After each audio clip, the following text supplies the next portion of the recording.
अनेक अधिकारों से वंचित थे, जो उनके विकास में बड़ी बाधा थी, वो हम सबके प्रयासों से अब दूर हो गई है। जो सपना सरदार वल्लभ भाई पटेल का था, बाबा साहब आंबेडकर का था, डॉक्टर श्यामा प्रसाद मुखर्जी का था, अटल जी और करोड़ों देशभक्तों का था, वो सपना अब पूरा हुआ है। जम्मू कश्मीर और लद्दाख में एक नए युग की शुरुआत हुई है। अब देश के सभी नागरिकों के हक भी समान है और दायित्व भी समान है। मैं जम्मू कश्मीर के लोगों को, लद्दाख के लोगों को और प्रत्येक देशवासी को हृदयपूर्वक बहुत बहुत बहुत बधाई देता हूं। साथियों, समाज जीवन में कुछ बातें समय के साथ इतनी घुल-मिल जाती हैं कि कई बार उन चीजों का एक प्रकार से मन में स्थायी भाव बन जाता है, स्थायी मान लिया जाता है। ये भाव आ जाता है कि कुछ बदलेगा ही नहीं, बस ऐसे ही चलेगा। आर्टिकल 370 अनुच्छेद 370 के साथ भी ऐसा ही हुआ। उसमें जम्मू कश्मीर और लद्दाख के हमारे भाई बहनों की, हमारे बच्चों की जो हानि हो रही थी, उसकी चर्चा ही नहीं होती थी। हैरानी की बात यह है कि आप किसी से भी बात करें तो कोई यह भी नहीं बता पाता था कि अनुच्छेद 370 से जम्मू कश्मीर के लोगों के जीवन में क्या लाभ हुआ। भाई और बहनों, आर्टिकल 370 और 35A ने जम्मू कश्मीर को अलगाववाद, आतंकवाद, परिवारवाद और व्यवस्थाओं में बड़े पैमाने पर फैले भ्रष्टाचार के अलावा कुछ नहीं दिया। इन दोनों अनुच्छेद का देश के खिलाफ कुछ लोगों की भावनाएं भड़काने के लिए पाकिस्तान द्वारा एक शस्त्र के तौर पर इस्तेमाल किया जा रहा था। इसकी वजह से पिछले 3 दशक में लगभग 42,000 निर्दोष लोग, 42,000, यह आंकड़ा किसी की भी आंख में से आंसू ला देता है। 42,000 निर्दोष लोगों को अपनी जान गंवानी पड़ी। जम्मू कश्मीर और लद्दाख का विकास उस गति से नहीं हो पाया जिसका वो हकदार था। अब व्यवस्था की एक कमी दूर होने से जम्मू कश्मीर और लद्दाख के लोगों का वर्तमान तो सुधरेगा ही, उनका भविष्य भी सुरक्षित होगा। साथियों, हमारे देश में कोई भी सरकार हो, वो संसद में कानून बनाकर देश की भलाई के लिए काम करती है। किसी भी दल की सरकार हो, किसी भी गठबंधन की सरकार हो, ये कार्य निरंतर चलता रहता है। कानून बनाते समय संसद में काफी बहस होती है, संसद के बाहर भी बहुत चर्चा होती है, चिंतन मनन होता है। उसकी आवश्यकता, उसके प्रभाव को लेकर गंभीर पक्ष रखे जाते हैं। इस प्रक्रिया से गुजरकर जो कानून बनता है वो पूरे देश के लोगों का भला करता है। लेकिन कोई कल्पना नहीं कर सकता कि संसद इतनी बड़ी संख्या में कानून बनाए और वो कानून देश के एक हिस्से में लागू ही ना हो। यहां तक कि पहले की जो सरकारें एक कानून बनाकर वाहवाही लूटती थी, वो भी ये दावा नहीं कर पाती थी कि उनका बनाया कानून जम्मू कश्मीर में भी लागू होगा।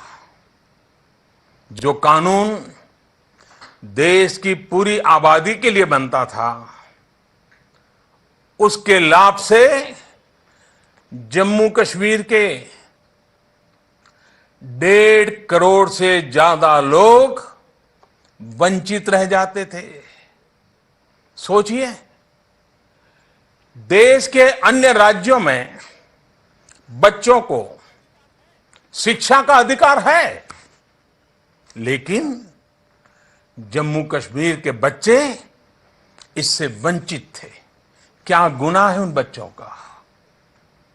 देश के अन्य राज्यों में बेटियों को जो सारे हक मिलते हैं, वो सारे हक जम्मू कश्मीर की बेटियों को नहीं मिलते थे। देश के अन्य राज्यों में सफाई कर्मचारियों के लिए सफाई कर्मचारी एक्ट लागू है, लेकिन जम्मू कश्मीर के सफाई कर्मचारी इससे वंचित थे, उनको यह हक नहीं दिया गया था। देश के अन्य राज्यों में दलितों पर अत्याचार रोकने के लिए सख्त कानून लागू है, लेकिन जम्मू कश्मीर में ऐसा नहीं था। देश के अन्य राज्यों में अल्पसंख्यकों के हितों की रक्षण के लिए माइनॉरिटी एक्ट लागू है, लेकिन जम्मू कश्मीर में ऐसा नहीं था। देश के अन्य राज्यों में मजदूरों के लिए, श्रमिकों के हितों की रक्षा के लिए मिनिमम वेजेस एक्ट लागू है, लेकिन जम्मू कश्मीर में काम करने वाले श्रमिकों को यह सिर्फ और सिर्फ कागजों पर ही लटका हुआ मिलता था। देश के अन्य राज्यों में चुनाव लड़ते समय एससी, एसटी, अनुसूचित जनजाति के भाइयों बहनों को आरक्षण का लाभ मिलता था, लेकिन जम्मू कश्मीर में ऐसा नहीं था। साथियों, अब आर्टिकल 370 और 35A बीते हुए इतिहास की बात हो जाने के बाद उसके नकारात्मक प्रभावों से भी जम्मू कश्मीर जल्द बाहर निकलेगा, इसका मुझे पूरा विश्वास है। भाई और बहनों, नई व्यवस्था में केंद्र सरकार की यह प्राथमिकता रहेगी कि राज्य के कर्मचारियों को,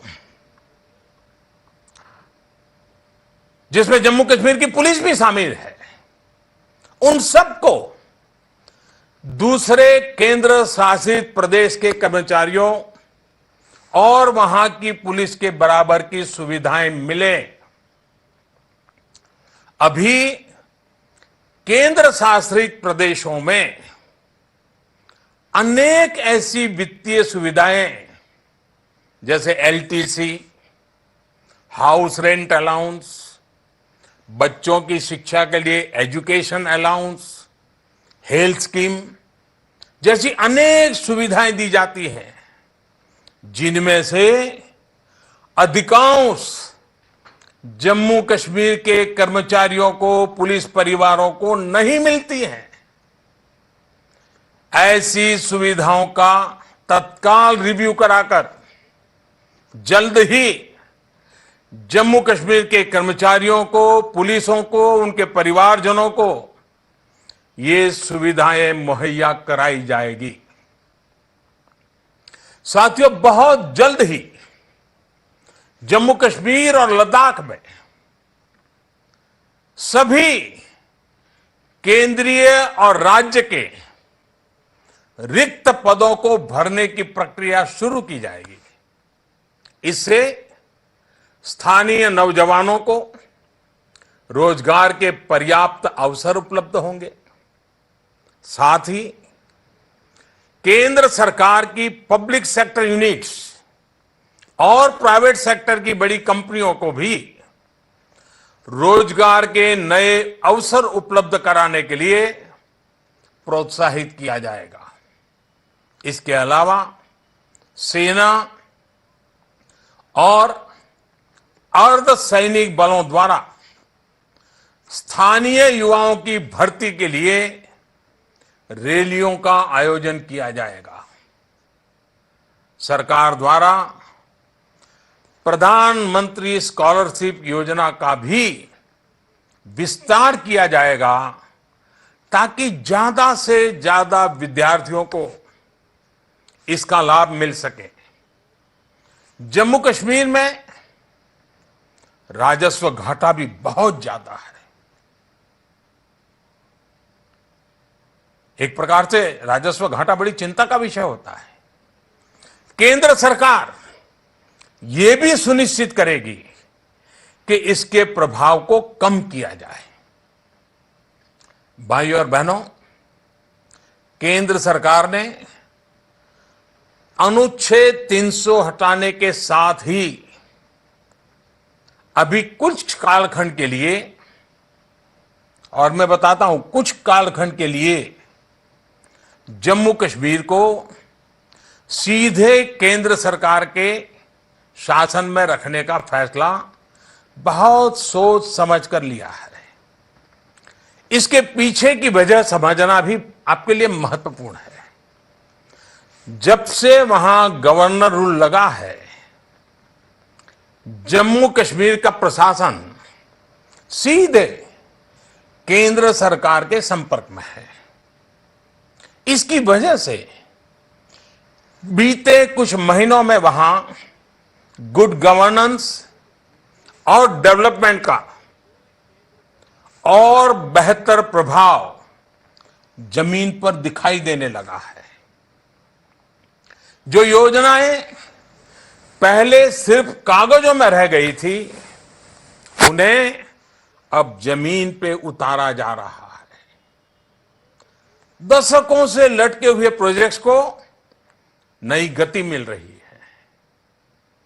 हमने जम्मू कश्मीर प्रशासन में एक नई कार्य संस्कृति लाने, पारदर्शिता लाने का भरसक प्रयास किया है। इसका नतीजा है कि आईआईटी, आईआईएम, एम्स हो, तमाम साथ साथ इरिगेशन प्रोजेक्ट्स हो, पावर प्रोजेक्ट्स हो, या फिर corruption bureau, anti corruption bureau, इन सब के काम में तेजी आई है। इसके अलावा वहां कनेक्टिविटी से जुड़े प्रोजेक्ट हो, सड़कों और नई रेल लाइनों का काम हो, एयरपोर्ट का आधुनिकीकरण हो, सभी को तेज गति से आगे बढ़ाया जा रहा है। साथियों, हमारे देश का लोकतंत्र इतना मजबूत है, लेकिन आप ये जानकर चौंक जाएंगे कि जम्मू कश्मीर में दशकों से हजारों लाखों की संख्या में ऐसे भाई बहन रहते हैं जिन्हें लोकसभा के चुनाव में उसमें तो वोट डालने का अधिकार था, लेकिन वो विधानसभा और वहां की पंचायत या वहां की नगरपालिका या वहां की महानगरपालिका न वो चुनाव में मतदान कर सकते थे न चुनाव लड़ सकते थे। ये वो लोग हैं जो 1947 में बंटवारे के बाद पाकिस्तान से भारत आए थे।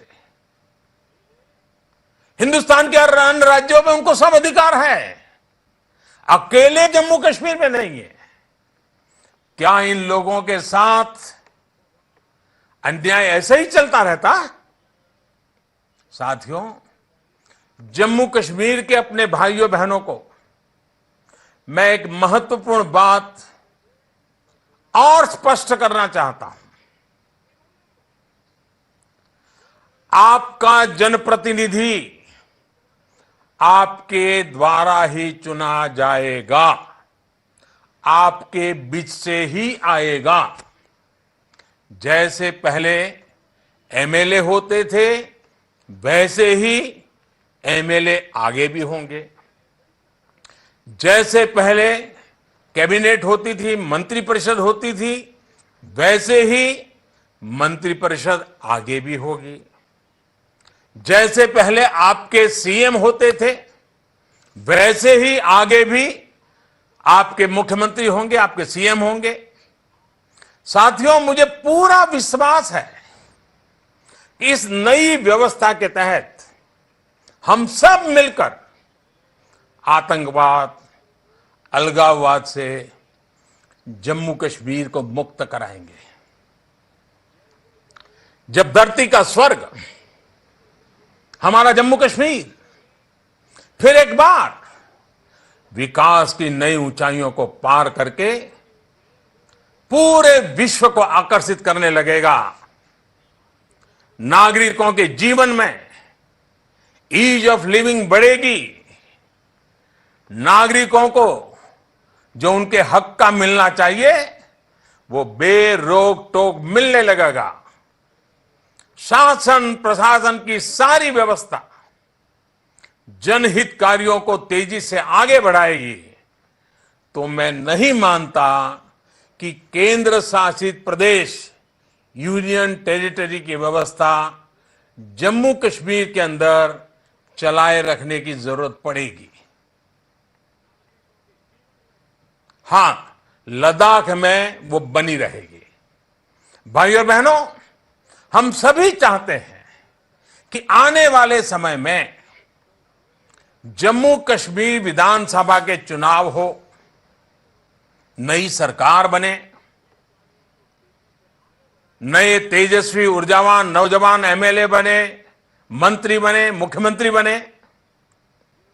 मैं जम्मू कश्मीर के लोगों को भरोसा देता हूं कि आपको बहुत ईमानदारी के साथ पूरे पारदर्शी वातावरण में आपके अपने प्रतिनिधि चुनने का अवसर तुरंत मिलेगा।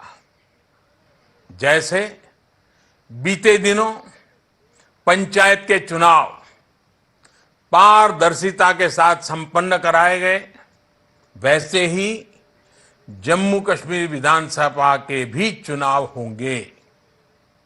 मैं राज्य के गवर्नर से भी आग्रह करूंगा कि ब्लॉक डेवलपमेंट काउंसिल का गठन जो पिछले 2-3 दशकों से लंबित है, उसे पूरा करने का काम भी जल्द से जल्द किया जाए। साथियों, ये मेरा खुद का अनुभव है कि 4-5 महीने पहले जम्मू कश्मीर और लद्दाख के पंचायत चुनावों में जो लोग चुनकर आए वे बहुत बेहतरीन काम कर रहे हैं, वे अभिनंदन के अधिकारी हैं। कुछ महीनों पहले जब मैं श्रीनगर गया था तो वहां मेरी उनसे लंबी मुलाकात भी हुई थी। जब वो यहां दिल्ली आए थे, मेरे घर पे आए थे, मैंने उनसे काफी देर तक बात की थी। पंचायत के इन साथियों की वजह से, चुने हुए पंचायत के पंच और प्रधान की वजह से जम्मू कश्मीर में बीते दिनों ग्रामीण स्तर पर बहुत तेजी से काम हुआ है। हर घर बिजली पहुंचाने का काम हो या फिर राज्य को ओपन डेफिकेशन फ्री ओडीएफ बनाना हो, इसमें पंचायत के प्रतिनिधियों की बहुत बड़ी भूमिका रही है। उसमें भी महिला पंच जो चुन करके आई है, उन बहनों ने तो कमाल करके दिया है। मुझे पूरा विश्वास है कि अब अनुच्छेद 370 हटने के बाद जब इन पंचायत सदस्यों को नई व्यवस्था में काम करने का मौका मिलेगा तो वो कमाल कर देंगे। ये मैंने देखा है और मेरा विश्वास है, मुझे पूरा विश्वास है कि जम्मू कश्मीर की जनता अलगाववाद को परास्त करके नई आशाओं के साथ, नई ऊर्जा के साथ, नए सपनों के साथ आगे बढ़ेगी। मुझे पूरा विश्वास है कि जम्मू कश्मीर की जनता गुड गवर्नेंस और पारदर्शिता के वातावरण में नए उत्साह के साथ अपने लक्ष्यों को प्राप्त करेगी। साथियों, दशकों के परिवारवाद ने जम्मू कश्मीर के मेरे युवाओं को नेतृत्व का अवसर ही नहीं दिया। अब मेरे युवा जम्मू कश्मीर के विकास का नेतृत्व करेंगे और उसे नई ऊंचाइयों पर ले जाएंगे। मैं जम्मू कश्मीर और लद्दाख के नौजवानों, वहां की बहन बेटियों से विशेष आग्रह करूंगा कि अपने क्षेत्र के विकास की कमान आगे आइए, खुद संभालिए। साथियों, जम्मू कश्मीर और लद्दाख में दुनिया का सबसे बड़ा टूरिस्ट डेस्टिनेशन बनने की क्षमता है। इसके लिए जो वातावरण चाहिए, शासन प्रशासन में जो बदलाव चाहिए, वो किए जा रहे हैं। लेकिन मुझे इसमें हर देशवासी का साथ चाहिए, हर हिंदुस्तानी का साथ चाहिए। एक जमाना था जब बॉलीवुड की फिल्मों की शूटिंग के लिए कश्मीर पसंदीदा जगह थी। उस दौरान शायद ही कोई फिल्म बनती हो जिसकी कश्मीर में शूटिंग न होती हो। अब जम्मू कश्मीर में स्थितियां सामान्य होंगी तो देश ही नहीं, दुनिया भर के लोग वहां फिल्मों की शूटिंग करने आएंगे। हर फिल्म अपने साथ कश्मीर के लोगों के लिए रोजगार के नए अनेक अवसर भी लेकर आएगी। मैं Hindi film industry, Telugu film industry और तमिल फिल्म इंडस्ट्री और इससे जुड़े से लोगों से आग्रह करूंगा कि जम्मू कश्मीर और लद्दाख में निवेश के बारे में, फिल्म की शूटिंग से लेकर थिएटर और अन्य साधनों की स्थापना के बारे में जरूर सोचें, उसको प्राथमिकता दें। जो टेक्नोलॉजी की दुनिया से जुड़े लोग हैं, चाहे वो प्रशासन में हो या फिर प्राइवेट सेक्टर में, उनसे भी मेरा आग्रह है कि अपनी नीतियों में, अपने फैसलों में इस बात को प्राथमिकता दें कि जम्मू कश्मीर में कैसे टेक्नोलॉजी का विस्तार किया जाए। वहां के नौजवान तेजस्वी हैं, ओजस्वी हैं, अंग्रेजी भाषा के साथ जुड़े हुए हैं। जब वहां डिजिटल कम्युनिकेशन को ताकत मिलेगी, जब वहां BPO centre, common service centre बढ़ेंगे, जितना ज्यादा टेक्नोलॉजी का विस्तार होगा उतना ही जम्मू कश्मीर के हमारे भाई बहनों का जीवन आसान होगा, उनकी आजीविका और रोजी रोटी कमाने के अवसर बढ़ेंगे। साथियों, सरकार ने जो फैसला लिया है वो जम्मू कश्मीर और लद्दाख के उन नौजवानों को भी मदद करेगा जो स्पोर्ट्स की दुनिया में आगे बढ़ना चाहते हैं। नई स्पोर्ट्स एकेडमीज, नए स्पोर्ट्स स्टेडियम, साइंटिफिक एनवायरनमेंट में ट्रेनिंग उन्हें दुनिया में अपना टैलेंट दिखाने में मदद करेगी। और कश्मीर का बच्चा खेल के मैदान में दुनिया के अंदर हिंदुस्तान का नाम रोशन करेगा। ये ताकत वहां पड़ी है। साथियों, जम्मू कश्मीर के केसर का रंग हो या कहवा का स्वाद, सेब का मीठापन हो या खुबानी का रसीलापन, कश्मीरी शॉल हो या फिर कलाकृतियां, लद्दाख के ऑर्गेनिक प्रोडक्ट हो या हर्बल मेडिसिन, इसका प्रसार दुनिया भर में किए जाने की जरूरत है। मैं आपको एक उदाहरण देता हूं। लद्दाख में सोलो नाम का एक पौधा पाया जाता है। जानकारों का कहना है कि यह पौधा हाई एल्टीट्यूड पर रहने वाले लोगों के लिए, बर्फीली पहाड़ियों पर तैनात सुरक्षा बलों के लिए ये संजीवनी का काम करता है। कम ऑक्सीजन वाली जगह पर शरीर के इम्यून सिस्टम को संभाले रखने में इसकी बहुत बड़ी भूमिका है। सोचिए, ऐसी अद्भुत चीज दुनिया भर में बिकनी चाहिए कि नहीं बिकनी चाहिए? कौन हिंदुस्तानी नहीं चाहेगा? और साथियों, मैंने तो सिर्फ एक का ही नाम लिया है। ऐसे अनगिनत पौधे, हर्बल प्रोडक्ट जम्मू कश्मीर और लद्दाख में बिखरे पड़े हैं।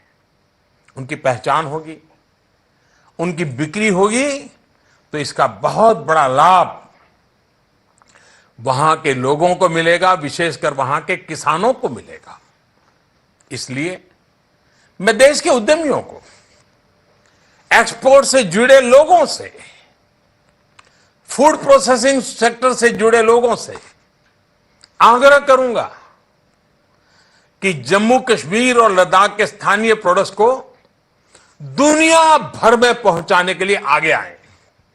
साथियों, यूनियन टेरिटरी बन जाने के बाद अब लद्दाख के लोगों का विकास भारत सरकार की स्वाभाविक जिम्मेदारी बनता है।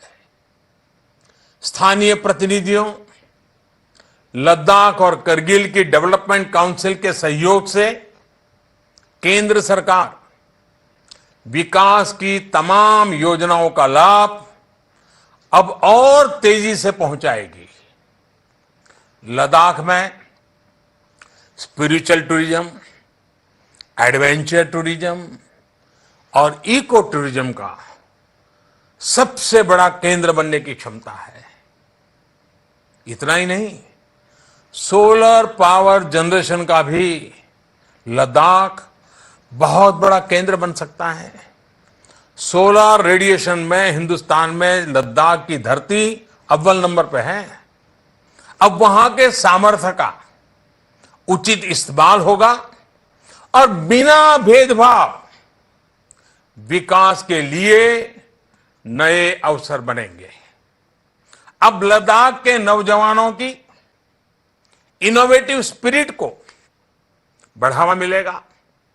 उन्हें अच्छी शिक्षा के लिए बेहतर संस्थान मिलेंगे। वहां के लोगों को अच्छे अस्पताल मिलेंगे। इंफ्रास्ट्रक्चर का और तेजी से आधुनिकीकरण होगा। साथियों, लोकतंत्र में यह भी बहुत स्वाभाविक है कि कुछ लोग इस फैसले के पक्ष में हैं और कुछ को इस पर मतभेद हैं। मैं उनके मतभेद का भी सम्मान करता हूं और उनकी आपत्तियों का भी। इस पर जो बहस हो रही है उसका केंद्र सरकार जवाब भी दे रही है, समाधान करने का प्रयास भी कर रही है और यह हमारा लोकतांत्रिक दायित्व है। लेकिन मेरा उनसे आग्रह है कि वो देश हित को सर्वोपरि रखते हुए व्यवहार करें और जम्मू कश्मीर, लद्दाख उसको नई दिशा देने में सरकार की मदद करें, देश की मदद करें, देश की भावनाओं का आदर करें। संसद में किसने मतदान किया, किसने नहीं किया, किसने समर्थन दिया, किसने नहीं दिया, इससे आगे बढ़कर अब हमें जम्मू कश्मीर, लद्दाख के हित में मिलकर के, एकजुट होकर के काम करना है।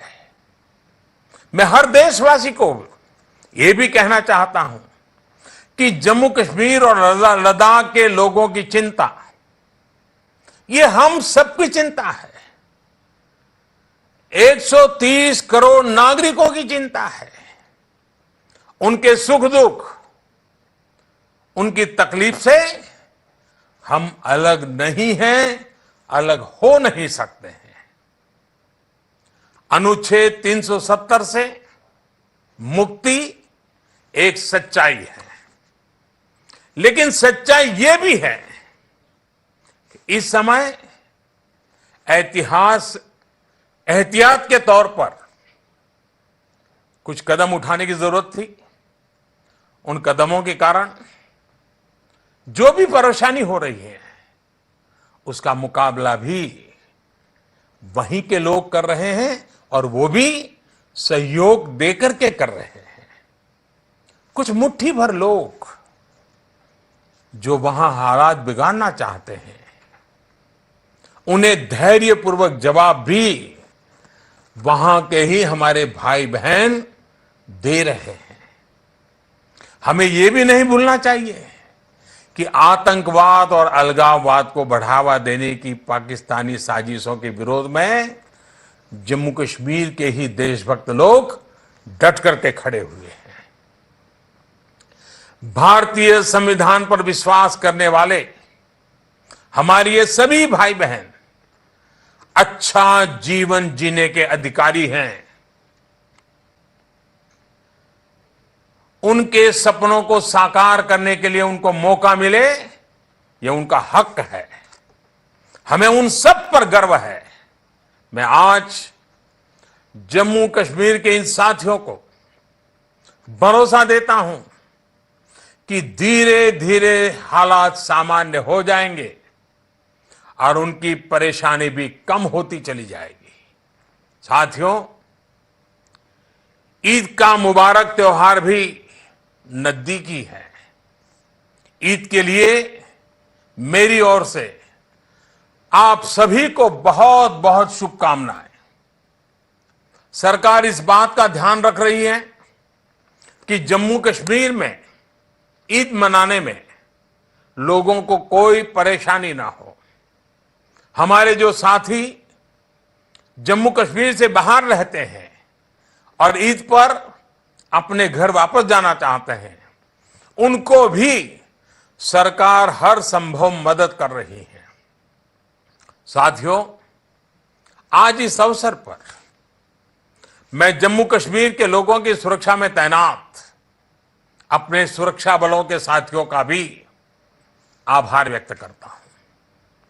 प्रशासन से जुड़े सभी लोग, राज्य के सभी कर्मचारी और जम्मू कश्मीर पुलिस जिस तरह से स्थितियों को संभाल रही है, वो सचमुच में बहुत बहुत प्रशंसनीय है। आपके इस परिश्रम ने मेरा ये विश्वास और बढ़ाया है कि बदलाव हो सकता है, लोगों का भला हो सकता है।